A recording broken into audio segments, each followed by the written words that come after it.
Jaya Radha Madhava Kunja Bihari Jaya Radha Madhava Kunja Bihari Jaya Radha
Jayam Vishnupad Paramahamsa Parvikacharya Aswakaya Srimad Bhakti Siddhanta Saraswati Goswami Maharaj Prabhupada Ki Jai Namacharya Srila Haridas Thakur Ki Jai Prem Se Ho Krishna Chaitanya Prabhu Nityananda Shri Advaita Gadadhara Shiva Sari Gaura Bhakta Vrinda Ki Jai Shri Shri Radha Krishna Gopinath Shamakun Radhakun Giri Govardhan Ki Jai Shri Mayapur Dham Ki Jai Shri Vrindavan Dham Ki Jai Jagannath Puri Dham Ki Jai Ganga Mai Ki Jai Yamuna Mai Ki Jai Bhakti Devi Ki Jai Tulsi Devi Ki Jai Anatakoti Vaishnav Vrinda Ki Jai Shri Harinam Sankirtan Ki Jai Samaveda Bhakta Vrinda Ki Jai Gaur Premanande Hare Hare Bol. All glories to assembled devotees. All glories to assembled devotees. All glories to assembled devotees. All glories to Shri Guru and Shri Gauranga. All glories to Prabhupada.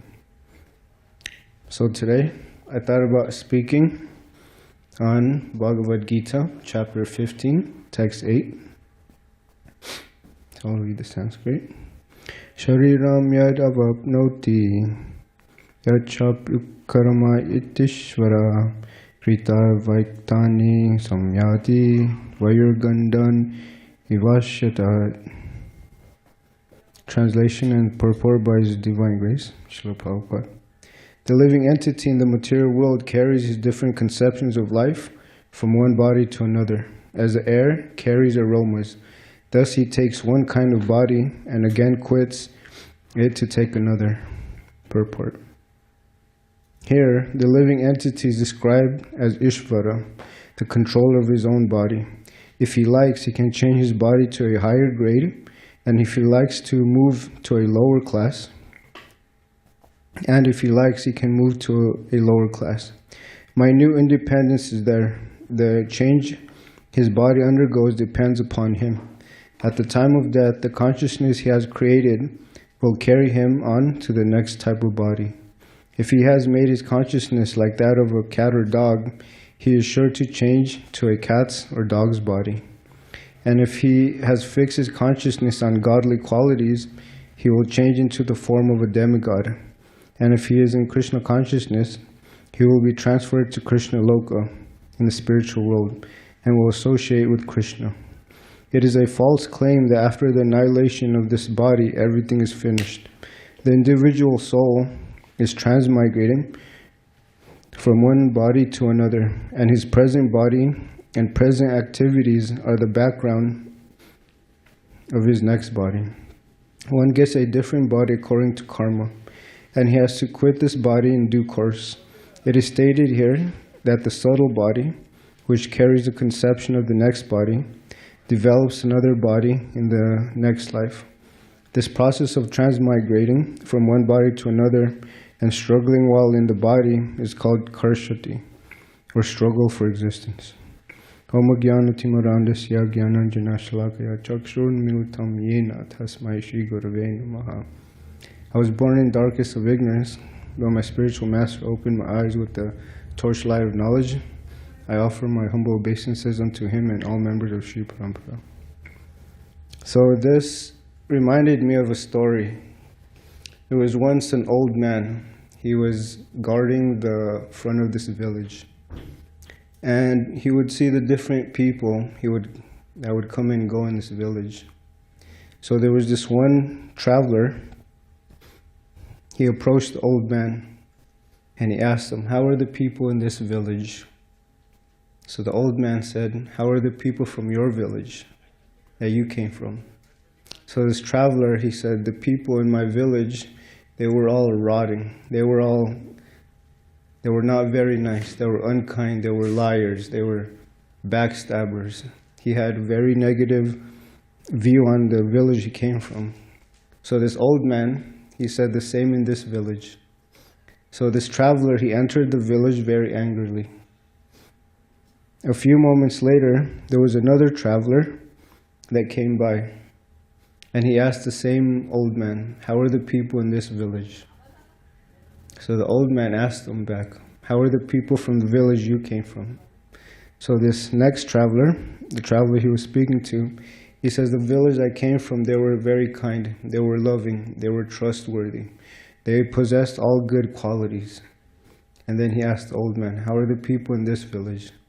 So the old man, he said the same. So similarly, how we perceive our conceptions of life, we bring that mentality to wherever we go. And if you have a negative concept of the world, that's what you bring out.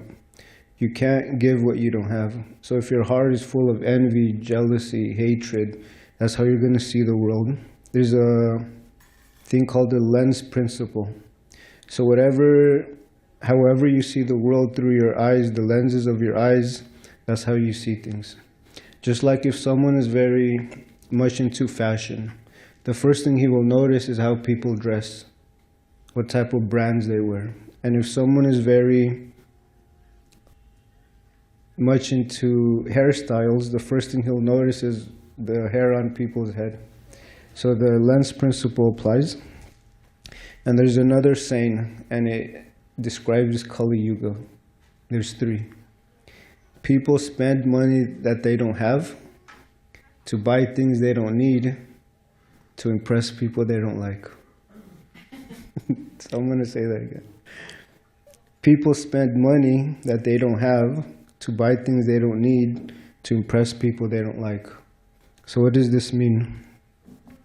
Nowadays, we were just reading in the 5th canto, Srimad Bhagavatam, in the morning class, that we actually have no opulence in this Kali Yuga. In the past, people were eating off of golden plates. Now we eat from paper plates. In the past, women were decorated with golden ornaments. Now people are decorated with plastic jewelry, plastic earrings. And in the past, the standards of living depended on the qualities of gold we have. Now it's credit cards, plastic. So back then, the Vedic culture, they understood what real opulence was. And the earth, it supplied grains, fruits, vegetables, molasses, ghee, clothing, bedding, things like that. And when I went on book distribution today, I went to the harbor by Seaport Village. And what I saw was Maya personified, illusion. There's this restaurant, I'm sorry if I offended anybody, but there's a restaurant that people like to eat in. And it's a dome shape. You can see through the walls, the windows, and it's right above the water. You know, materialistic people, they think, oh, I'm living such a nice life. And what do? They take photos. So they show friends, and then their friends get jealous. They envy them. But in actuality, it's just eating. It's just eating. Eating, sleeping, mating, and defending. But Srila Prabhupada, he said it's just polished life. Like a dog or an animal, it runs on 4 legs. But the human beings, we are now running on 4 wheels, a car. So it's the same thing. And when people are walking by my table, I would hear them say strange things. There was this one couple, they said, I'm not sure if we have money to buy the food, but they're still going in the restaurant. But they're not sure if they have enough money to buy and pay for it. There was another man, I stopped them. They were going this way. They were leaving the restaurant. So when they asked me how much were the books, they were expecting it to be free. So I asked them, how much do you have? And they said, we spent all of our money. And I said, on what? And he pointed at this restaurant. So people, they're living artificial lives. And the type of lives that they live is very far away from spiritual injunction, therefore they're not happy. I was just reading that as early as 7, 8-year-olds, they're now being diagnosed with depression. 7, 8-year-olds, depression. And 40, 50 years ago, this was unheard of. To, like kids, you know, they're supposed to be running around, having fun. But instead, due to this artificial living, and so much anxiety. And when people ask me, why do you take donations? I tell them because it helps us detach from worldly things, such as money. And when I told them this principle of charity, they actually liked it. They wanted to give. And so in the Bhagavad Gita, Krishna says that austerity, penance, and sacrifice, they should never be given up. For charity, it purifies even the great souls. I was distributing books in La Jolla Cove, and I saw this young Mataji, this nice young lady. And she looked like she was in distress. She looked like she was going through something. So I asked her, what's wrong? And she said, I broke up with my boyfriend. And so she started naming all of his material assets. You know, he had this, and it was very materialistic. So I smiled and I told her, some people are so poor, all they have is money. And she looked at me like, wow. And I told her, if you want to truly see how wealthy you are, you count the things that you have that money can't buy. Peace of mind, peacefulness, tolerance. These are qualities that money can't buy. And just like Srila Prabhupada said, in the Kali Yuga, we're living artificial lives of luxury. We don't have money, but there's things such as credit cards, payment options, things like that. And what's ironic is that if you go to stores, a big name or a big word that comes up now is organic. See, they want to go back to being real. Organic fruits, organic vegetables, organic lives. And before this artificial lighting was created or manifested, when the sun went down, everyone knew it was time to go to bed. You know, they slept peacefully, they got enough sleep. But now there's artificial lighting. And these young kids, they're going out 10 o'clock, 11 o'clock, going to sleep at 6 a.m. 6 a.m., the devotees were already here in the temple room, getting ready to, we've already woken up the deities at 4:30. So they're going to sleep when we're waking up. And today I met this young man named Anthony at the boardwalk today. And I called him over, and then he asked me, why did you stop me? Out of everybody, why did you stop me? So I looked him in the face and I said, I just want to help. And then so I was explaining how every 40 seconds someone commits suicide. Someone takes their own life. That the problems they have in life is so great, they can't find any other solution but to end their life. And so I saw his face suddenly change. And so I was explaining the books, how it can free you from stress and anxiety, and you start cultivating good qualities like tolerance, forgiveness, mercy, things like that. And his voice changed, and he explained to me, or he admitted that 2 years ago, he was suffering from depression. He was suicidal. And he's recovering from that. And so when I gave him the books, he was very moved that someone is out there trying to help people. And sometimes people will say nice things, but what he said was, you made my day.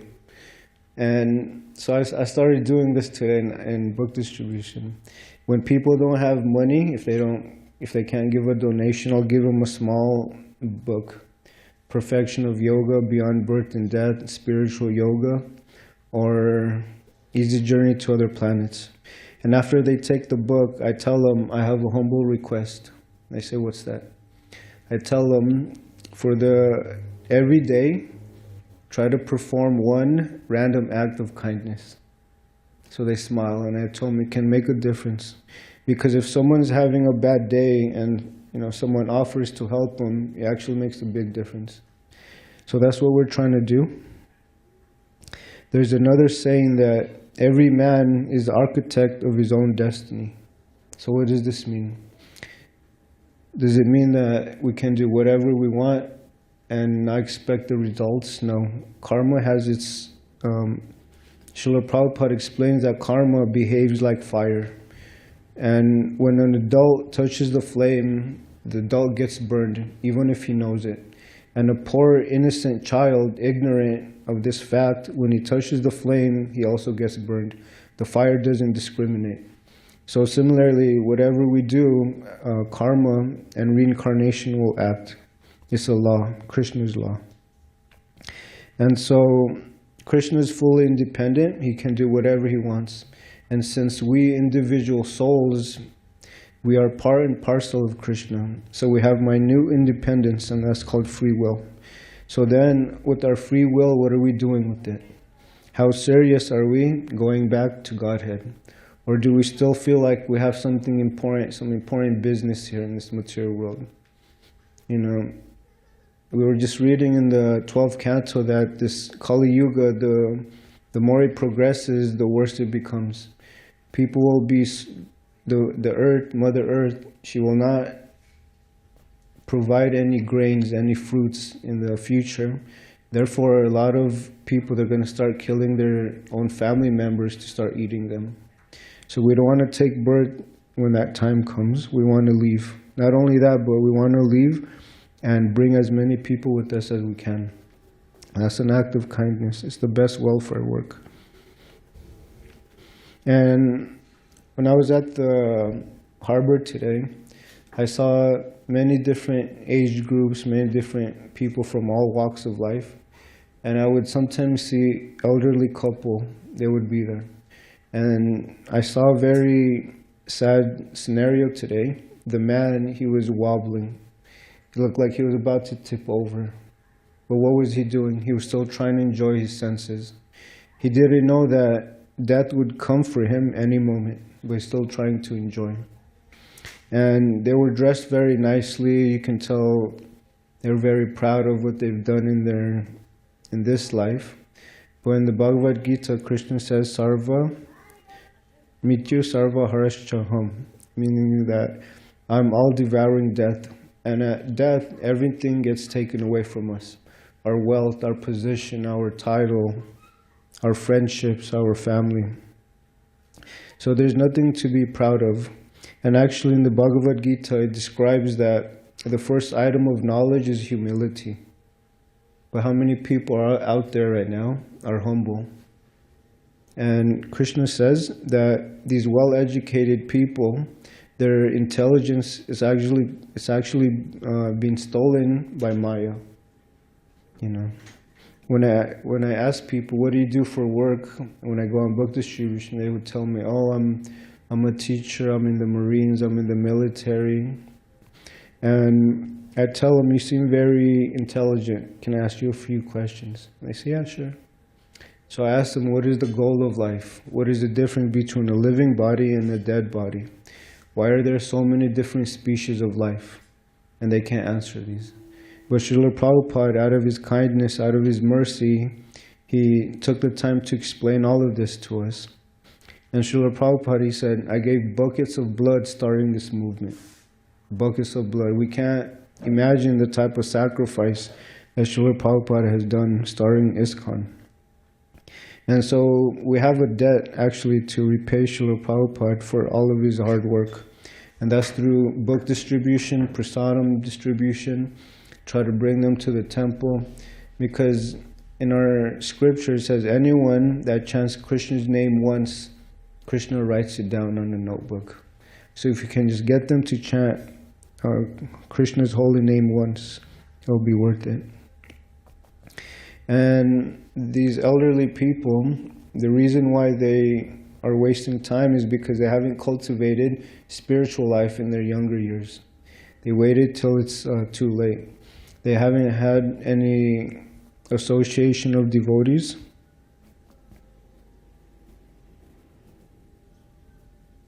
And if our bhakti is weak, we will start searching for pleasure, for entertainment outside ISKCON, outside Krishna consciousness.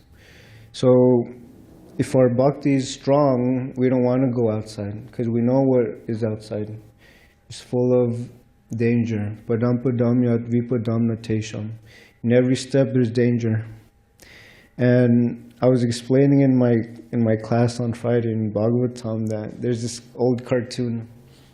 There's a mouse that's being chased by a cat. You know, a mouse, it has no chance against a cat. And there was this liquor bottle that was tipped over.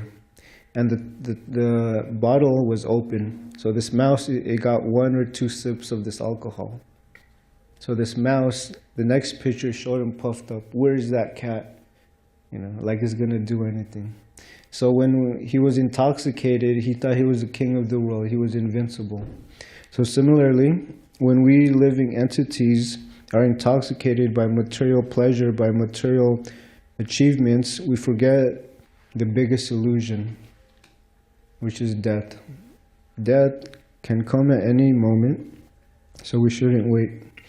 And Srila Prabhupada, he says that education means culture. Education doesn't mean how many degrees you have. It doesn't mean how many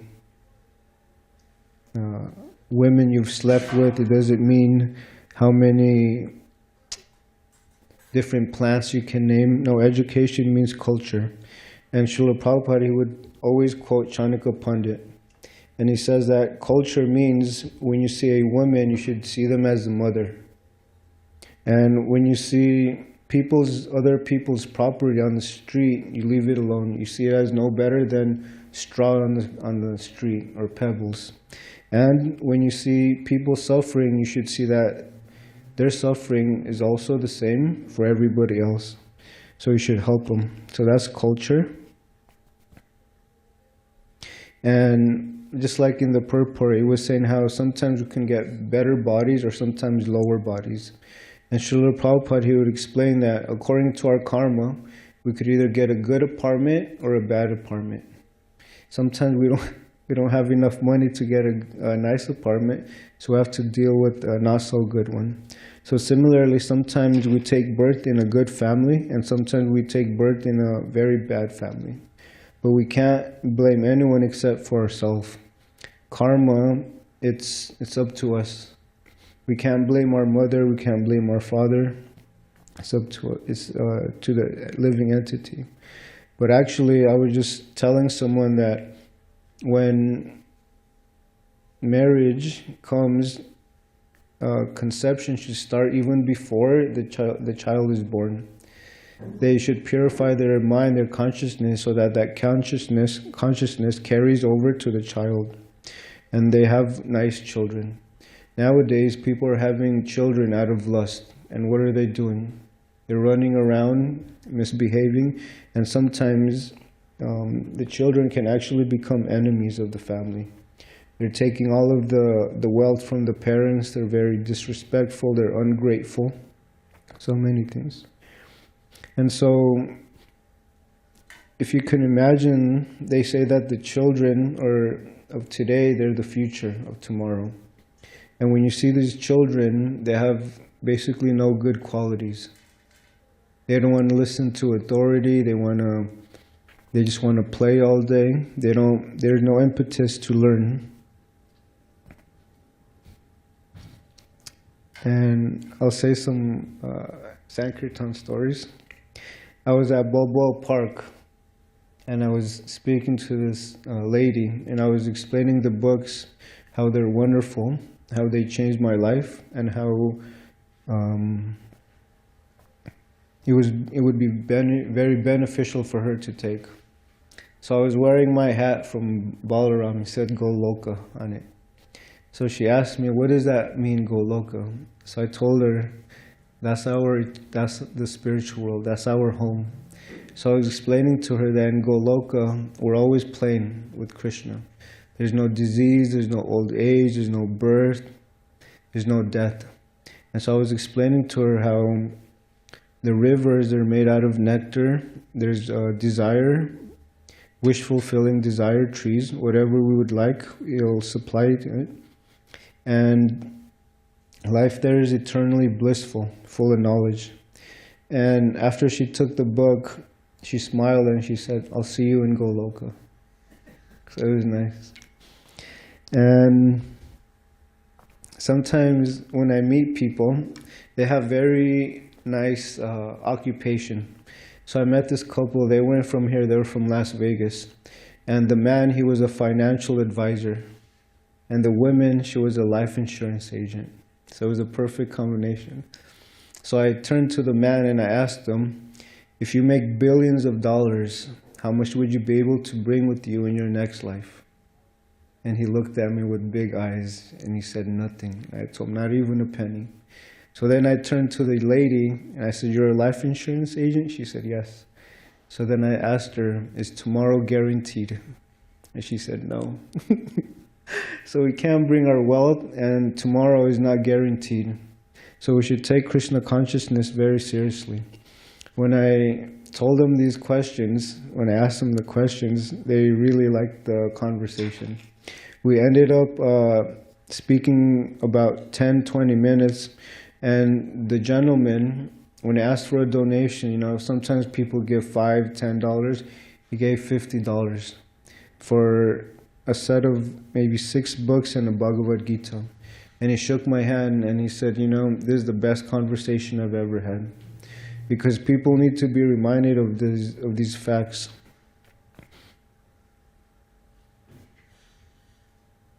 And Srila Prabhupada, he was speaking to a bunch of book distributors. And he asked them, what do you say when you go on books? So these book distributors, they say, we tell us about yoga and meditation. And Srila Prabhupada, he wasn't satisfied with that answer. So Srila Prabhupada, he says, you tell them this. You tell them that these books, they will help to solve all the problems of life. And they will save you from so much misery. If a book distributor said that to me, I would be so interested. And there was a photo of Srila Prabhupada. Well, actually, it was a photo. And within the border of this photo, it had very famous, important people at that time, different people in history. And there was a caption, he said, all of these people know the problem. And then there was a picture of Srila Prabhupada in the center. And it says, only this man knows the solution.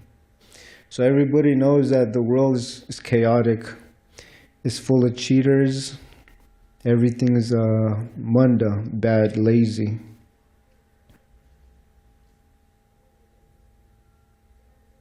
So Srila Prabhupada, he was one time asked, why did you come here? And Srila Prabhupada said to make devotees, to have association of devotees. And devotees, they're very wonderful to associate with. I'm very grateful that I was able to move into the temple to make nice friends with the devotees, to learn from them, to be able to advance in Krishna consciousness as little as I can, and try to invite others as well. There's a saying that we want to make the unfortunate people fortunate. What are they doing with their lives? They're not doing anything important. They're either eating, sleeping, mating, and defending, but only polished. But the devotees, they're so blissful, you know. They have purpose in life. They can speak to you about any topic, and they just want to keep giving, giving, giving, giving. Unlike materialistic people, they just want to take, take, take. I'll end with a story by Prabhupada. There was once a frog. He lived in a well. And this frog, he was very proud of his knowledge. You know, he knew the diameters, he knew the width of the well, water, everything. And we call him Dr. Frog. And one day, a frog from the outside came to him. He was telling him, hey, there's another body of ocean out there, and it's huge, it's vast. So Dr. Frog, with his speculation, he kept saying, oh, is it twice the length of this well? It's no, much bigger. 10 times? And then the friend said, no, much bigger. 100 times? So the Dr. Frog, he couldn't conceive, because that's all he knew, was the water in his well. So similarly, there's so many people out there that are materialistically educated. They may be very knowledgeable about so many different aspects, but when it comes to things that matter, spiritual life, they have no idea. So these Dr. Frogs, we should enlighten them in spiritual life, advancing in Krishna consciousness, and to make their life fortunate. Okay, I think that's it. Thank you. Are we having Tulsi? Oh, perfect. Okay. Okay, we're going to have some nice Krishna prasadam now. Thank you for your time. Is there any quick questions or comments? Chastisement? Okay, thank you.